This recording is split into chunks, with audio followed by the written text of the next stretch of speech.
Para hacer democracia, se requiere estar bien informados. La Urna, programa del Instituto Electoral de Coahuila. Los temas democrático-electorales al alcance de la ciudadanía. Hola, ¿qué tal? Bienvenidos a su programa La Urna, producción del Instituto Electoral de Coahuila. Le queremos invitar a que se quede con nosotros. En esta ocasión, el secretario ejecutivo, el maestro Francisco Javier Torres Rodríguez, nos presenta una interesante charla. Protagonistas de la vida democrática de Coahuila y de México en comunicación directa con usted. La entrevista. El día de hoy tenemos en este espacio radiofónico a un invitado especial, el maestro Hidalgo Victoria Maldonado. Él es secretario ejecutivo del Instituto Electoral y de Participación Ciudadana de Yucatán. Bienvenido, Hidalgo. Muchas gracias, don Paco. Es un placer estar con usted aquí en esta oportunidad de poder transmitir y platicar con temas de actualidad en materia electoral. El próximo 7 de junio en Coahuila tendremos elecciones para renovar el Congreso del Estado, las 25 diputaciones, y uno de los temas relevantes en este proceso electoral es la reelección. El maestro Hidalgo es un experto en el tema, y hay que recordar que después del porfiriato el tema de la reelección fue un tema tabú, un tema prohibido, Hidalgo. Así es, efectivamente había el interés del entonces Partido Nacional Revolucionario de poner un freno a los excesos en mantenerse en el poder, y se plantea y se estipula a nivel constitucional la reelección consecutiva, prohibición de la reelección consecutiva, lo que se mantuvo durante muchos años hasta el año 2013-2014, que se plantea de nueva cuenta el analizar la posibilidad de permitir la reelección.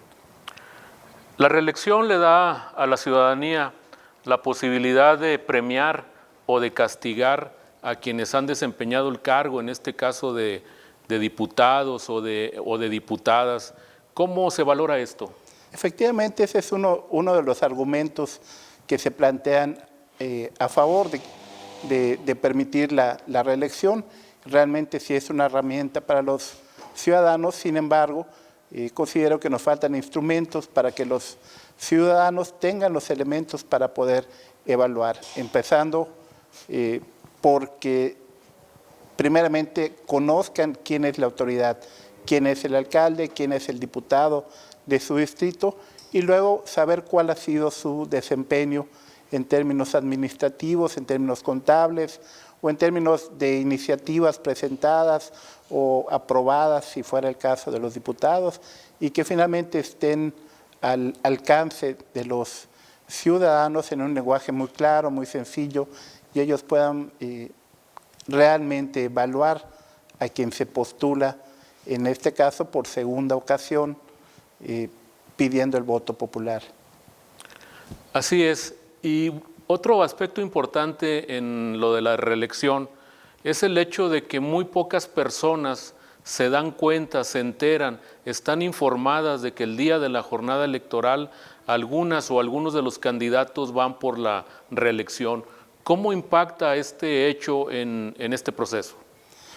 Así es, ese desconocimiento se refleja en algunas encuestas que se han realizado con posterioridad al ejercicio del voto, en el cual se le pregunta a las personas en qué momento decide usted su voto, ¿no? Hay un porcentaje, alrededor de un 20-25% de ciudadanos que dicen, bueno, es que es el partido por el que siempre voto y considero que es el adecuado, y independientemente del candidato va a votar, es el voto duro del partido, ¿no?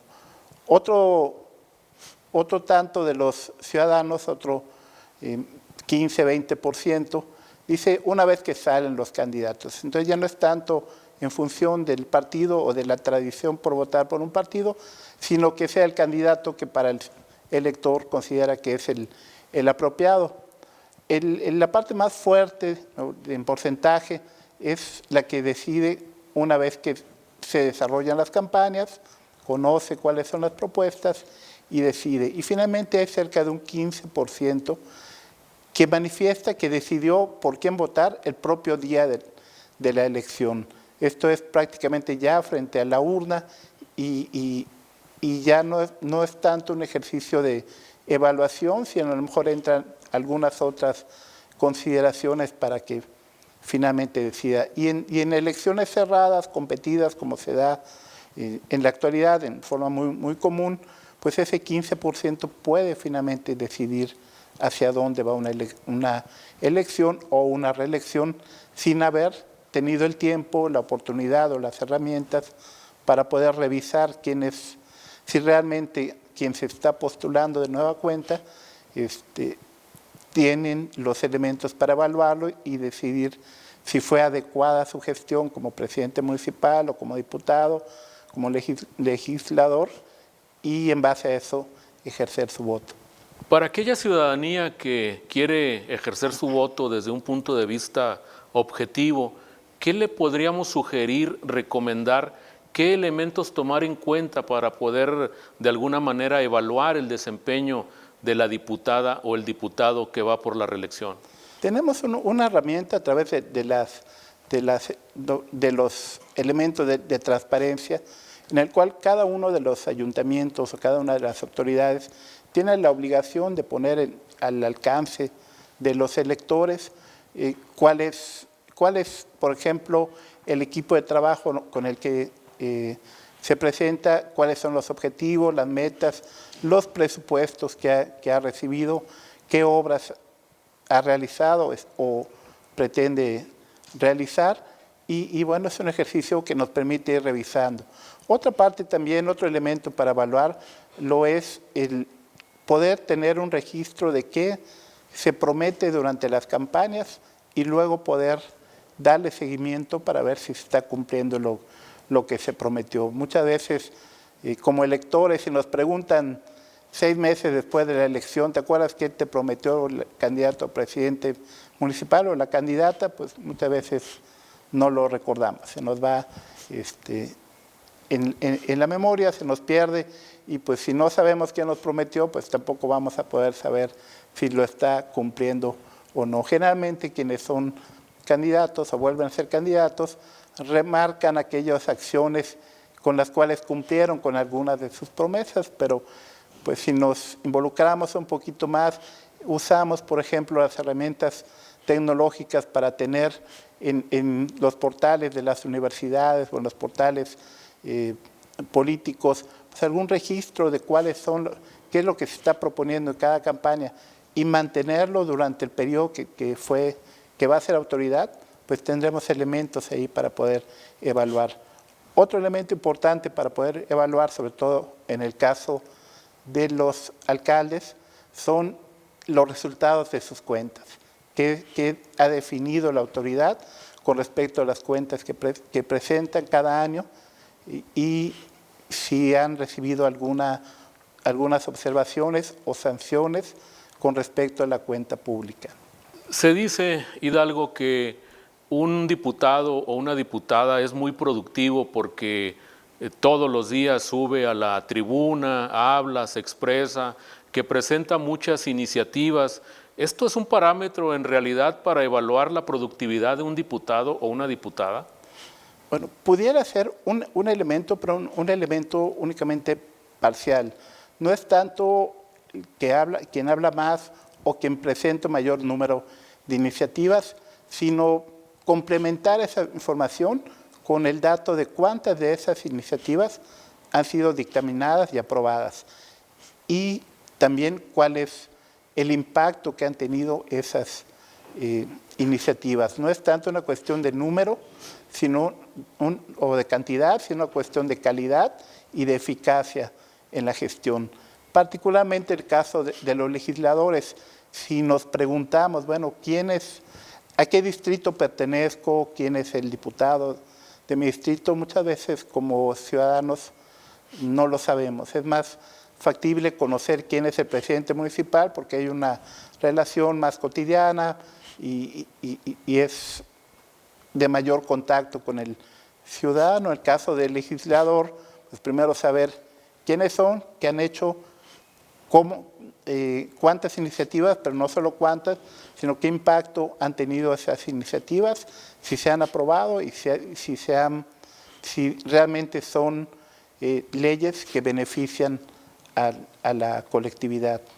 La reelección es un tema fundamental en la vida democrática del país, en México, en Coahuila, sobre todo a partir de la reforma electoral de 2014, cuando ya se ha permitido y existe la posibilidad de la reelección consecutiva, en este caso de diputadas y diputados.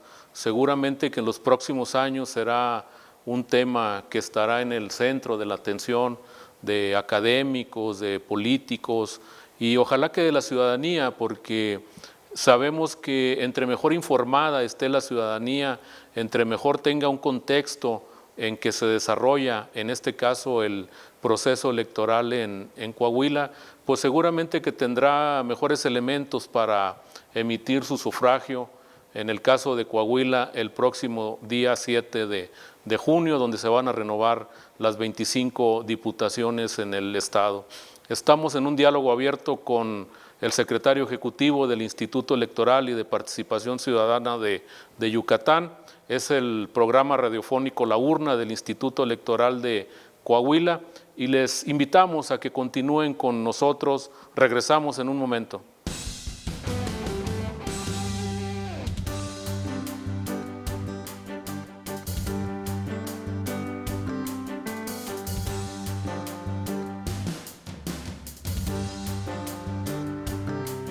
Estamos platicando con el maestro Hidalgo Victoria Maldonado, secretario ejecutivo del Instituto Electoral y de Participación Ciudadana de Yucatán.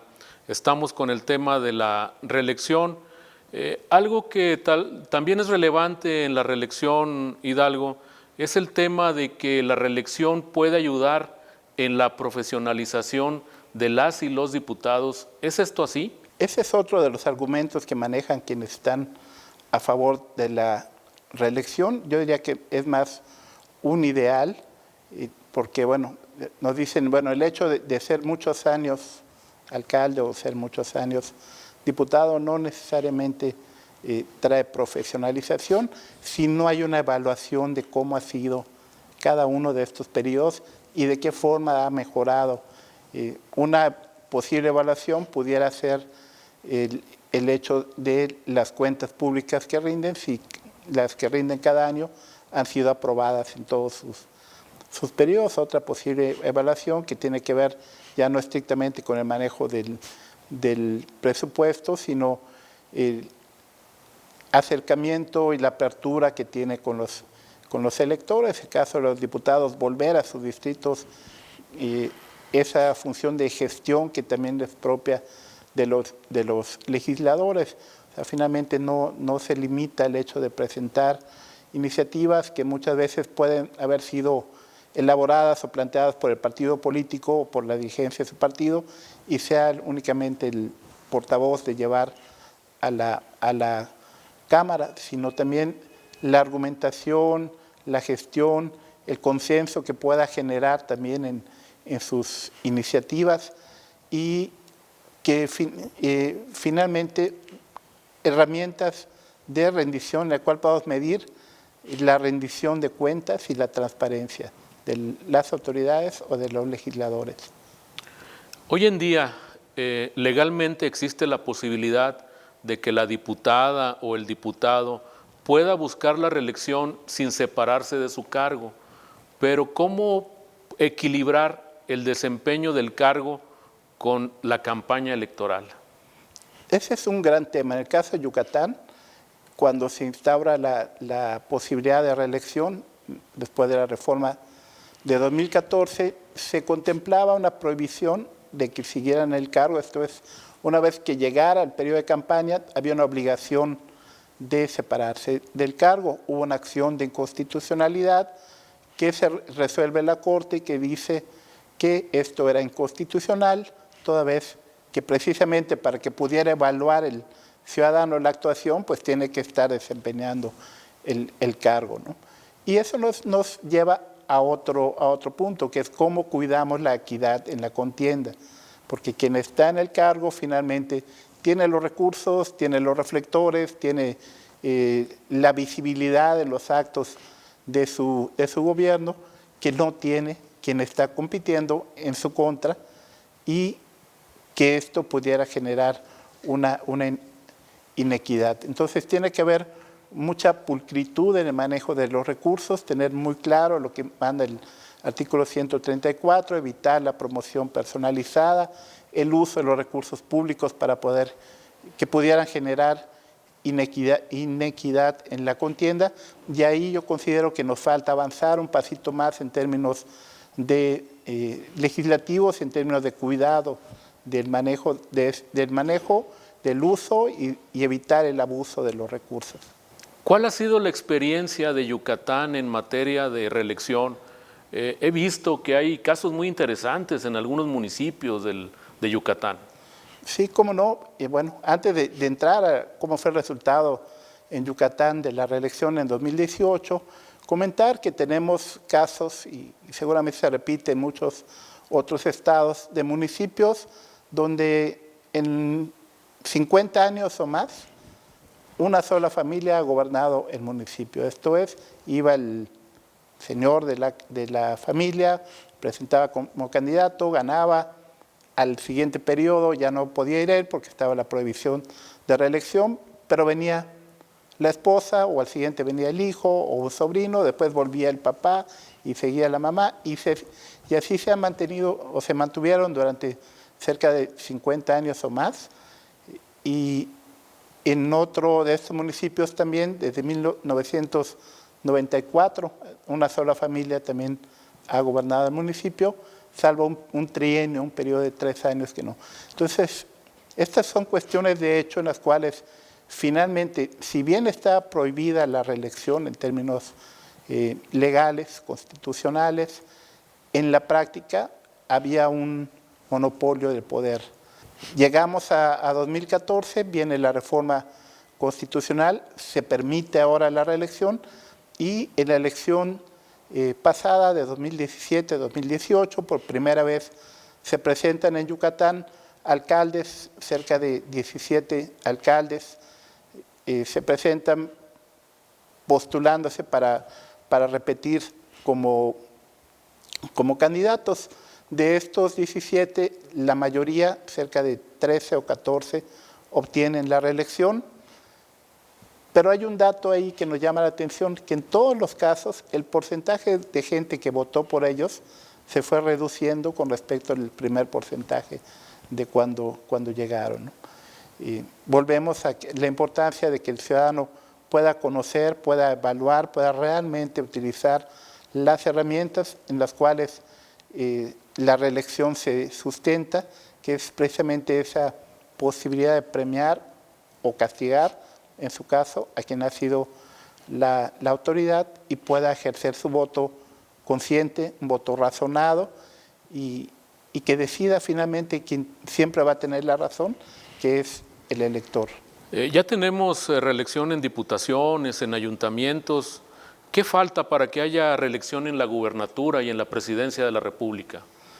Yo creo que primero fortalecer este sistema o esta posibilidad de reelección que se da a nivel municipal, que se da a nivel de diputados, de legisladores, fortalecer esos candados, que los ciudadanos también utilicemos la herramienta debidamente, nos interioricemos en cuál es la actuación de cada una de las autoridades, los evaluemos realmente. Y ya una vez que se vaya fortaleciendo esta posibilidad, quizá empezar a hablar de la posibilidad de reelección en los poderes ejecutivos. Hay un término de plazos, ¿no?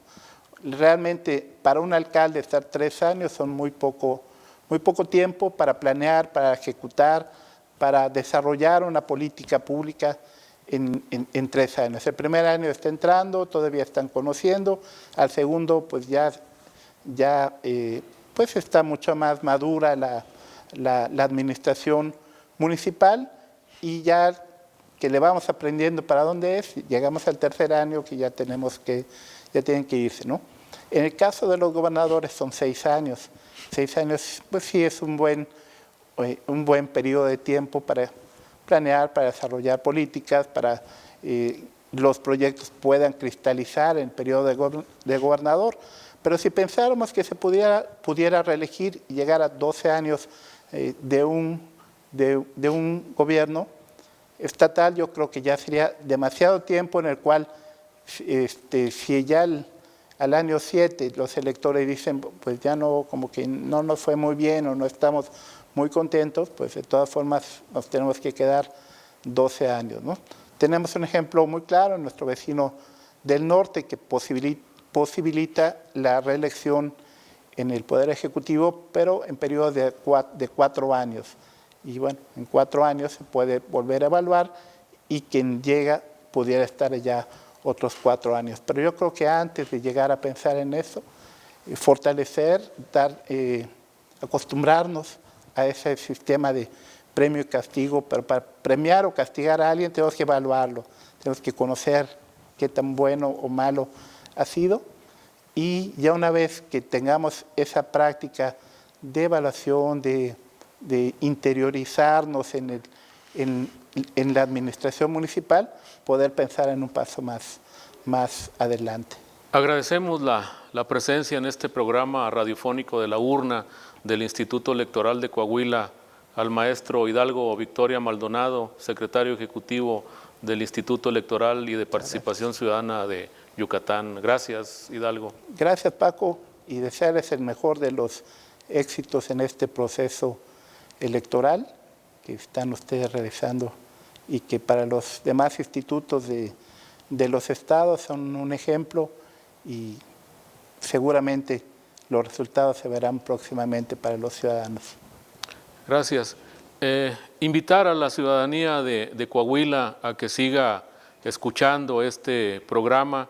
Como ya lo hemos mencionado en otras ocasiones, seguramente entre más información, entre más elementos tenga la ciudadanía, habrá la posibilidad de que el 7 de junio, que vamos a tener elecciones en Coahuila, la ciudadanía pueda emitir un voto de una manera más razonada y objetiva. Nos vemos en la próxima emisión de este programa. Es así como llegamos al final de su programa La Urna. Queremos agradecer de una manera muy especial a Coahuila Radio y Televisión. Les recordamos también nuestras redes sociales para que se comunique con nosotros. En Facebook nos encuentra como laurna.programa radiofónico del IEC, en Instagram programa-radiofónico y en Twitter @laurna-IEC. Nos escuchamos la próxima semana. Pásela muy bien. Gracias por acompañarnos en una emisión más de La Urna, llevado hasta ustedes por el Instituto Electoral de Coahuila. Nos escuchamos en nuestra próxima emisión.